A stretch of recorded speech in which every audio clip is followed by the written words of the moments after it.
Hema committee നിയമിച്ചത് തന്നെ മലയാള cinema രംഗത്ത് അനഭിലഷണീയമായ ചൂഷണങ്ങളും സ്ത്രീകൾക്കെതിരെയുള്ള ആക്രമണങ്ങളും ബലാത്സംഗം ഉൾപ്പെടെയുള്ള സംഭവങ്ങൾ നടക്കുന്നു എന്ന ഒരു ആരോപണത്തെ തുടർന്നാണ്. പ്രത്യേകിച്ച് നടിയെ ആക്രമിച്ച കേസ് ഓടുന്ന വാഹനത്തിൽ നടിയെ നഗ്നയാക്കി ആക്രമിച്ചൊരു വളരെ ഭീകരമായ ഒരു സംഭവമാണ്. അതിനെ തുടർന്നാണ് ഹേമ കമ്മിറ്റി നിയമിക്കുന്നത്. ആ കമ്മിറ്റി ഇതിലെ WCC പെട്ട വളരെ പ്രധാനപ്പെട്ട ആളുകളിൽ നിന്ന്, നിരവധി സാക്ഷികളിൽ നിന്ന്, അനുഭവത്തിൽ നിന്ന്, വിക്ടിംസിൽ നിന്നെല്ലാം തെളിവെടുത്തു. തെളിവ് മാത്രമല്ല, അവർ ഇലക്ട്രോണിക്സ് തെളിവുകൾ ശേഖരിച്ചു, രേഖാപരമായ തെളിവുകൾ ശേഖരിച്ചു. അങ്ങനെ വളരെ കോംപ്രഹെൻസീവായിട്ടുള്ള ഒരു ഫാക്ട് ഫൈൻഡിങ് ബോഡിയായിരുന്നു ആ കമ്മിറ്റി. ആ റിപ്പോർട്ട് ഗവൺമെന്റിന് കൊടുത്തിട്ട് ഗവൺമെന്റ് 5 വർഷത്തോളം അത് ഒന്നും ചെയ്യാതെ നിന്നത് ഗവൺമെന്റിന്റെ ഭാഗത്തുള്ള വളരെ കുറ്റകരമായ ഒരു അനാസ്ഥയാണ്. അപ്പോൾ അവസാനം വിവരാവകാശ കമ്മീഷന്റെ ഇടപെടലോട് കൂടിയാണ് റിപ്പോർട്ട് പുറത്തു വന്നത്. പറയാം. ആ റിപ്പോർട്ട് പുറത്തു വന്നപ്പോൾ നമുക്ക് കാണാൻ കഴിഞ്ഞതാണ് ഒരിക്കലും സംഭവിക്കാൻ പാടില്ലാത്ത വളരെ ഹീനമായ, പൈശാചികമായ, ക്രൂരമായ പീഡനങ്ങൾക്ക് മലയാള സിനിമയിലെ പുതുമക്കാർ ഇരയായി എന്നുള്ളതാണ്. അപ്പൊ ഇത് വളരെ സീരിയസ് ആയ ക്രൈമാണ്. സാധാരണ ഇതുപോലൊരു കുറ്റകൃത്യം സംബന്ധിക്കുന്ന ഒരു അന്വേഷണം നടത്തി പുറത്തു വന്നാൽ പോലീസ് ന്യായമായി ചെയ്യേണ്ടത് ഒരു FIR രജിസ്റ്റർ ചെയ്ത് അന്വേഷണം ആരംഭിക്കലാണ്. കേരളത്തിൽ തന്നെ അതിനൊരു കീഴ്വഴക്കമുണ്ട്. കൂത്തുപറമ്പ് വെടിവെപ്പ് അന്വേഷിച്ച പത്മനാഭൻ നായർ കമ്മീഷൻ റിപ്പോർട്ട് പുറത്തു വന്നു. ആ കമ്മീഷൻ റിപ്പോർട്ട് പുറത്തുവിട്ട് 24 മണിക്കൂറിൻ്റെ ഉള്ളിൽ MVR എന്ന കേരളത്തിലെ ഉന്നത നേതാവായ ഒരു രാഷ്ട്രീയ നേതാവിനെ അറസ്റ്റ് ചെയ്ത് ജയിലിലിട്ടു. അവർ പറഞ്ഞു MVR ആയിരുന്നില്ല വെടിവെച്ചത്, MVRന് ആ വെടിവെപ്പുള്ള റോള് വിർച്വലി നില്ലാണ്. അതവിടെ നിൽക്കുന്നു. അതുപോലെ തന്നെ ഈ സോളാർ കമ്മീഷന്റെ റിപ്പോർട്ട് പുറത്തു വന്നപ്പോൾ നിരവധി FIR ഇട്ടു. പരാതിക്കാരിൽ നിന്ന് പരാതി എഴുതി വന്നു, കേസ് രജിസ്റ്റർ ചെയ്തു. കേരളത്തിലെ ഒരു രാഷ്ട്രീയ പാർട്ടിയിലെ ഉന്നത നേതാക്കന്മാർക്ക് ലിമിറ്റ്. അത് അവസാനം CBI വരെ അന്വേഷിച്ചു, കേരള പോലീസ് തന്നെ അന്വേഷിച്ചു. പറഞ്ഞു അതിൽ യാതൊരു സത്യസന്ധതയുമില്ല, വാസ്തവമില്ല എന്ന് പറഞ്ഞു. ഈ കേസ് പുറത്തു വന്നപ്പോൾ ഹൈക്കോടതിയിൽ ഒരു റിട്ട് വന്നു. ആ റിട്ട് എന്താണെന്നുള്ള കാര്യം തീരുമാനിക്കുന്നേ ഉള്ളൂ. ഇവിടെ പ്രശ്നം എന്ന് പറയുന്നത് പഴയ CRPC, പുതിയ BNSS നാഗരിക സുരക്ഷാ സംഹിത, അത് പറയുന്നത് എന്താണ്? അതിൽ 176 വകുപ്പ് പറയുന്നത് ഏതെങ്കിലും ഒരു കുറ്റകൃത്യത്തെ സംബന്ധിച്ച് ഒരു വിവരമോ മറ്റു രീതിയിലോ പോലീസിന്, ഒരു പോലീസ് സ്റ്റേഷൻ ഹൗസ് ഓഫീസർക്ക് റീസണബിൾ സസ്പിഷൻ ഉണ്ടെങ്കിൽ ഒരു FIR രജിസ്റ്റർ ചെയ്ത് മജിസ്ട്രേറ്റിന് അയച്ച് കേസ് രജിസ്റ്റർ ചെയ്യണമെന്നുള്ളത് പോലീസിന്റെ ഷാർട്ട് ഫോർത്ത്. അങ്ങനെ ഒരു വിവരമോ മറ്റു രീതിയിലോ പോലീസിന് വിവരം കിട്ടിയാൽ ഷാർട്ട് ഫോർത്ത് രജിസ്റ്റർ FIR. അത് നിയമപരമായ പോലീസിന്റെ ഉത്തരവാദിത്തമാണ്, കടമയാണ്. അതവർക്ക് ഒരിക്കലും ഒഴിഞ്ഞു മാറാൻ പാടില്ല. പോലീസ് അത് ചെയ്തില്ല. ഇപ്പോഴും ഹേമ കമ്മിറ്റി റിപ്പോർട്ട് പെട്ടി തുറന്നിട്ട് അതിലുള്ള ഒരു വിവരവും അടിസ്ഥാനത്തിൽ കേസ് രജിസ്റ്റർ ചെയ്തിട്ടില്ല. നമ്മൾ മനസ്സിലാക്കേണ്ടത്. കേരള സർക്കാർ എന്താ ചെയ്തത്? ഒരു സ്പെഷ്യൽ ഇൻവെസ്റ്റിഗേഷൻ ടീം എന്ന് പറഞ്ഞ് കുറെ പോലീസുകാരുടെ ഒരു സംഘം ഉണ്ടാക്കി, ഒരു കൂട്ടായ്മ. അവർ ഇൻവെസ്റ്റിഗേഷൻ ടീമാണോ? അവരെ ഇൻവെസ്റ്റിഗേറ്റ് ചെയ്യണമെങ്കിൽ ഒരു ക്രൈം രജിസ്റ്റർ ചെയ്തിട്ട് ഈ കേസാണ് സ്പെഷ്യൽ ഇൻവെസ്റ്റിഗേഷൻ ടീം അന്വേഷിക്കേണ്ടത് എന്ന് പറയണം. കാരണം സ്പെഷ്യൽ പോലീസ് ഇൻവെസ്റ്റിഗേഷൻ എന്ന് പറയുന്നത് കേരള പോലീസ് ആക്ടിന്റെ സെക്ഷൻ 21 പറയുന്നതാണ്.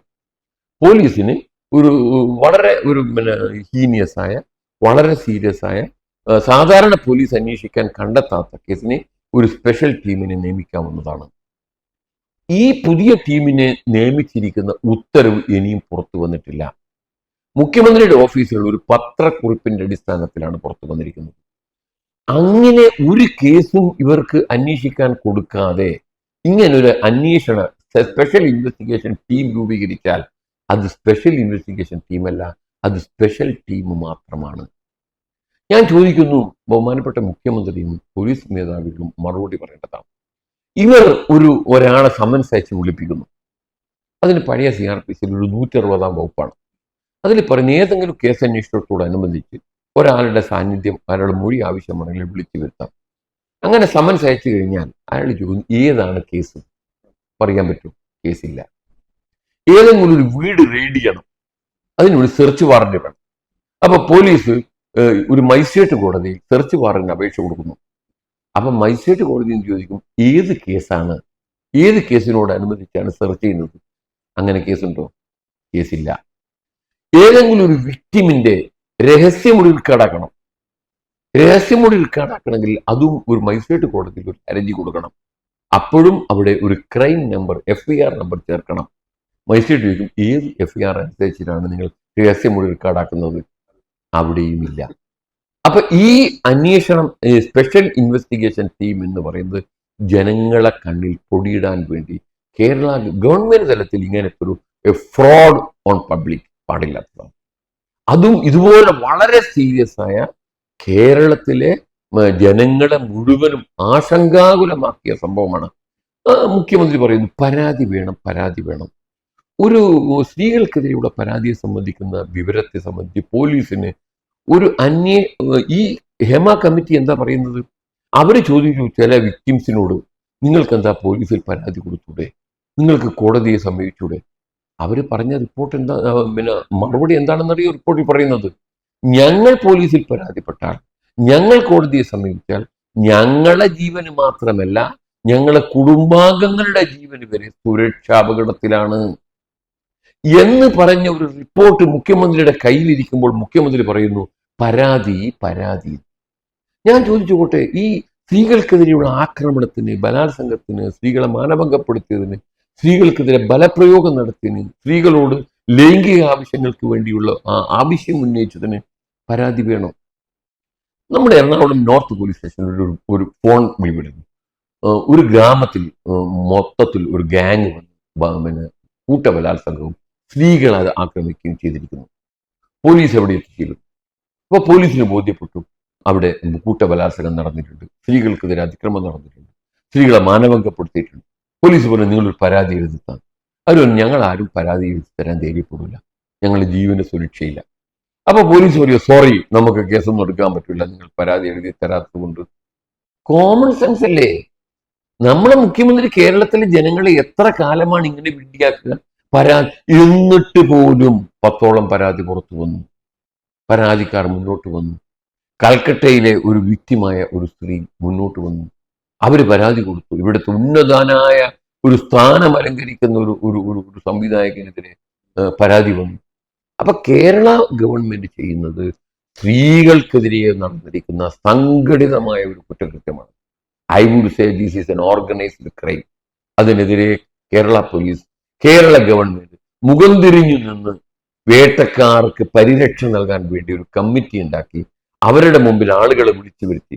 കേരള പോലീസ് പറയുന്നു സ്പെഷ്യൽ ഈ ടീമിന്റെ നമ്പർ കൊടുത്തിട്ട് പറയുന്നു ഇവിടെയാണ് പരാതി തരേണ്ടത്, ഇവിടെയാണ് നിങ്ങൾ കേസ് കൊടുക്കേണ്ടത്. അവിടെ പരാതി കൊടുത്തപ്പോൾ അവർ പോലീസിനെ അയക്കുന്നു. കാരണം ക്രൈം രജിസ്റ്റർ ചെയ്യേണ്ട അധികാരി എന്ന് പറയുന്നത് SHO ആണ്, സ്റ്റേഷൻ ഹൗസ് ഓഫീസറാണ്. അപ്പൊ എന്തിനാണ് ഈ നമ്മുടെ രാജ്യത്ത് ഇത്രയും പോലീസ് സ്റ്റേഷനുകൾ ഉണ്ടായിട്ട് അവിടെ ഒന്നും നിങ്ങൾ പരാതി കൊടുക്കരുത്? ഇങ്ങനെ അജിത ബീഗം എന്ന് പറയുന്ന ഒരു ഓഫീസറുണ്ട് ഈ സ്പെഷ്യൽ ടീമിന്, അവിടെയാ പരാതി കൊടുക്കേണ്ടതെന്ന് പറഞ്ഞു സർക്കാർ മെഷീനറി ഉപയോഗിച്ച് പരസ്യം ചെയ്യുന്നത് ശരിയാണ്? ജനങ്ങളെ തെറ്റിദ്ധരിപ്പിക്കുകയല്ലേ? അപ്പൊ ഇരകളെ വിരട്ടി പരാതിയിൽ നിന്ന് പിന്തിരിപ്പിക്കാൻ വേണ്ടി സർക്കാർ കണ്ടുപിടിച്ചിരിക്കുന്ന ഒരു പുതിയ ഗ്യാങ് ആണ് ഈ സ്പെഷ്യൽ ടീം എന്നാണ് എൻ്റെ അഭിപ്രായം.